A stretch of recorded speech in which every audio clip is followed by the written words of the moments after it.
Hi hello வணக்கம். ராஜவேல் டைரக்ஷன்ல housemates அப்படின்னு ஒரு படம் வெளியாச்சு. இதுல வந்து தர்ஷன், ஹர்ஷா சாந்தினி, காளி வெங்கட், வினோதினி, தீனா அப்படின்னு சொல்லிட்டு ஏகப்பட்ட பேர் நடிச்சுக்கிறாங்க. இந்த படத்தோட ஸ்டோரி பத்தி பார்க்கறதுக்கு முன்னாடி நம்ம சேனலை சப்ஸ்கிரைப் பண்ணிச்சுக்கோங்க. அப்பதான் நாம ஒரு வீடியோ உங்களுக்கு வந்து கிடைக்கும். ஹவுஸ்மேட்ஸ் இந்த படம் வந்து ஒரு உண்மையிலே நான் சொல்றேன், நான் வந்து இந்த படத்தை பெருமைக்காக சொல்லல, எனக்கு ரொம்ப பிடிச்சிருந்துச்சு இந்த படம். என்னன்னு பாத்தீங்கன்னா, இந்த படத்தினோட தயாரிப்பாளர் வந்து சிவகார்த்திகேயன். அது ஒரு பக்கம் இருக்கட்டும். இந்த படத்தினுடைய ஸ்டோரி என்னன்னு பாத்தீங்கன்னா, ஒரு பேச்சுலர் பையன் எப்படியாவது தான் லவ் பண்ற பொண்ணு வந்து சொந்த வீட்டில தான் இருக்க வைக்கணும் அப்படின்னு சொல்லிட்டு ஒரு பிளாட் ஒன்று வாங்கணும். அதுக்காக எத்தனை பேர்த்துக்கிட்ட லஞ்சம் கொடுத்து தன்னோட பர்சல் இருக்கிற பணத்தை எல்லாம் வித்து, பர்சல் இருக்கிற ஒருவரன்ற கூட லஞ்சத்தா கொடுத்து இப்படியாவது ஒன்று அந்த டாக்குமெண்ட்ல எல்லாம் கையெழுத்த வாங்கி, அது நொட்டை இது நொட்டைன்னு சொல்லி எல்லா டாக்குமெண்ட்லையும் கையெழுத்த வாங்கி மனுஷன் அந்த பொண்ணு அந்த டாக்குமெண்டோட போய் தன்னுடைய காதலி வீட்டில் போய் பொண்ணு கேட்குறான். பொண்ணு கேட்ட உடனே அந்த காதலியோட அப்பா சொல்றாரு, உன்ன மாதிரி ஆளுக்கெல்லாம் எனக்கு பொண்ணை கல்யாணம் பண்ணிக்க வைக்க முடியாது, நீ போயிட்டு வான்னு சொல்றாரு. சொன்ன உடனே அந்த பொண்ணை கூப்பிட்டு, ஏமா அந்த பையன் உனக்கு வேணுமான்னு கேட்கறாங்க. அந்த பொண்ணு எனக்கு வேண்டான்னு சொல்லிட்டு போயிருக்கு.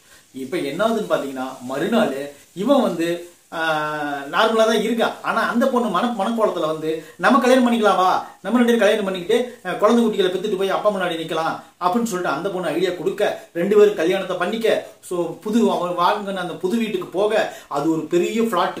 அந்த பிளாட்டுக்குள்ள பெரிய ஒரு அப்பார்ட்மெண்ட், அதுக்குள்ள ஒரு பிளாட்.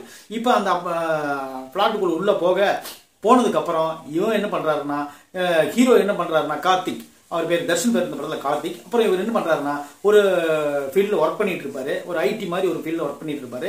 இப்போ என்ன ஆகுதுன்னா, வீட்டில் தனியாக இருக்கிற நம்ம ஹீரோயினி என்ன பண்றாங்கன்னா, அவங்களுக்கு சில பொருட்கள் வந்து அமானுஷ்யமா தெரியுது. என்னன்னா, திடீர்னு பீரோ சாத்தப்படுது, பிரிட்ஜ் திறக்கப்படுது, சுவிட்ச் போடப்படுது, ஃபேன் ஆஃப் பண்ணப்படுது, எல்லா விஷயங்களும் கலந்து பண்ணிட்டு இருக்காங்க. ஆனா தர்ஷன் கிட்ட சொன்னா நம்ம பண்றாரு. ஏன்னா இது நான் எவ்வளவு கஷ்டப்பட்டு வாங்கியிருக்கேன் அந்த வீட்டை, இந்த வீடு இல்லைன்னா என் வாழ்க்கையே அவ்வளவுதான், நான் இத்தனை நாள் கஷ்டப்பட்டது பூரா இந்த வீட்டுக்காக தான், இனிமேல இஎம்ஐக்காக நான் கஷ்டப்பட்டுட்டு தான் இருக்கணும். ஏன்னா இப்படி கஷ்டப்பட்டு நான் வாங்கின வீட்டை வந்து நீ எப்படி இப்படி விட்டுட்டு போலான்னா, அப்ப என்னையே பிடிக்கலன்னு அர்த்தம் அப்படிங்கிற மாதிரி எல்லாம் சீன் வந்துருது. இப்ப என்ன ஆகுதுன்னா, அந்த வீட்டுக்குள்ள இன்னொரு குடும்பமும் வசிச்சிட்டு இருக்கு. அவங்களுக்கு அது தெரியல. இப்ப என்னன்னா, ஒரே வீட்டுல ஒருத்தருக்கு தெரியாம காளி வெங்கட், வினோதினி, அந்த சின்ன பையன், அவங்க மூணு பேரும் ஒரு அதே வீட்டில் வசிக்கிறாங்க. இவரு ஹீரோயினியும் ஹீரோவும் அதே வீட்டில் வசிக்கிறாங்க. இப்ப என்ன ஆகுதுன்னு பாத்தீங்கன்னா, வீட்டுக்குள்ள யாராச்சும் இருக்கிறீங்களா அப்படின்னு சொல்லி கேட்கும்போது அவங்க செவுத்துல எழுதுறாங்க. செவுத்துல எழுதின உடனே ஆமா நாங்க இருக்கிறோம் அப்படின்னு எழுதுறாங்க. இவங்க என்ன பண்றாங்க பாத்தீங்கன்னா, உங்க பேர் என்ன எழுதுறாரு, என் பேர் ரமேஷ் அப்படின்னு எழுதுறாங்க. இவங்க என் பேர் கார்த்தின்னு எழுதுறாங்க. நான் இந்த மாதிரி வேலை செஞ்சுட்டு இருக்கிறேன், நீ இந்த மாதிரி வேலை செஞ்சுட்டு இருக்கிற, எனக்கு ஒரு பையன் ஒரு மனைவி இருக்காங்க, எனக்கு ஒரு மனைவி இப்பதான் கல்யாணம் ஆச்சுன்னு சொல்லிட்டு ரெண்டு பேரும் பகிர்ந்துக்கிறாங்க. இப்படி பகிர்ந்துட்டு ஒரு கட்டத்துல ரெண்டு குடும்பமும் சமாதானம் ஆயிடுறாங்க. அறிவியல் ரீதியா பாத்தீங்கன்னா, இந்த படம் வந்து இவங்க என்னமோ சொல்றாங்க, அந்த அறிவியல் எல்லாம் அதெல்லாம் நம்மளுக்கு எதுவுமே தெரியல. அதை விட்டுன்னு ஒரு பக்கம் ரெண்டு பேரும் சொல்றாங்க. இவங்க வந்து என்ன சொல்றாங்கன்னா, என்னுடைய குடும்பத்தினால உங்களுக்கு எந்த பாதிப்பு வராது அப்படிங்கிறாங்க. இவங்க என்ன பண்றாங்கன்னா, எங்க குடும்பத்தினால உங்களுக்கு எந்த பாதிப்பு வராது அப்படின்னு சொல்லிட்டு ரெண்டு பேரும் சமரசமா போய் ஒரு கட்டத்துல ரெண்டு பேரும் காம்ப்ரமைஸ் ஆனதுக்கு அப்புறம் சில டிமாண்ட் வச்சுக்கிறாங்க. அந்த டிமாண்டே அவங்களுக்கு ஆபத்தா வரும்போது அவங்க என்ன பண்ண முடியும், அதுக்கப்புறம் என்னாச்சு இல்லையா அப்படிங்கறத இந்த படத்தோட ஹவுஸ்மேட்ஸோட மொத்த கதை.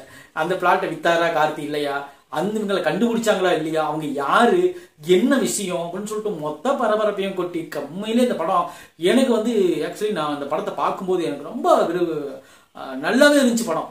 அந்த மாதிரி நான் சொல்லுவேன். ஏன்னு கேட்டீங்கன்னா, நீண்ட இடைவெளிக்கு பிறகு யாவரும் நலம் அப்படின்னு ஒரு படம் வந்துச்சு.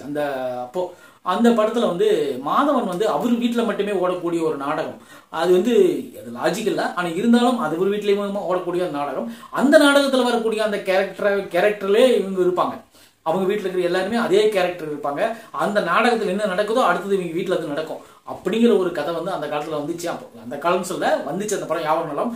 இப்போ வந்து அதே டெம்ப்ளேட்ல இமியோட மாறாம இந்த படத்தை வந்து ஒரு காமெடி கலந்த ஒரு சின்ன ஹாரரு, கொஞ்சம் த்ரில்லிங்கு, நல்ல ஜாலியான ஒரு படத்தை கொடுத்துக்கிறாரு ராஜவேல். உண்மையிலே நல்லா இருந்துச்சு இந்த படம். இந்த படத்தில் நடிச்சுக்கிற எல்லாருமே சூப்பரா நடிச்சிருக்காங்க. எனக்கு ஒரு குறை என்னன்னு பாத்தீங்கன்னா, தீனாவுக்கெல்லாம் இன்னும் நல்லா ஸ்பேஸ் கொடுத்து நல்லா பேச வச்சு அவருக்கு நல்ல வாய்ப்பு கொடுத்துருக்கலாம்.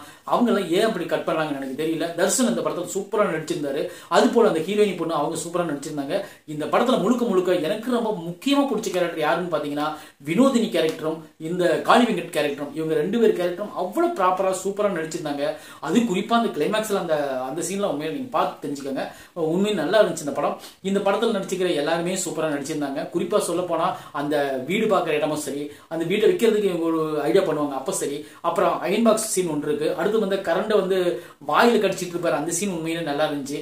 அப்புறம் இமோஷனலா பேசக்கூடிய சீன்கள் எல்லா சீனும் நல்லா இருந்துச்சு இந்த படத்துல.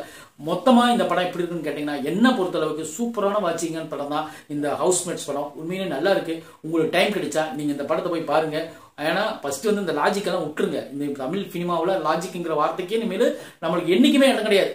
ஏன்னா லாஜிக் எல்லாம் விட்டு போயாச்சு. அதெல்லாம் அந்த காலத்துல ஐயோ இந்த சீன் வச்சா நம்புவாங்களா நம்ப மாட்டாங்களான்னு சொல்லிட்டு மக்கள் அதெல்லாம் வேற.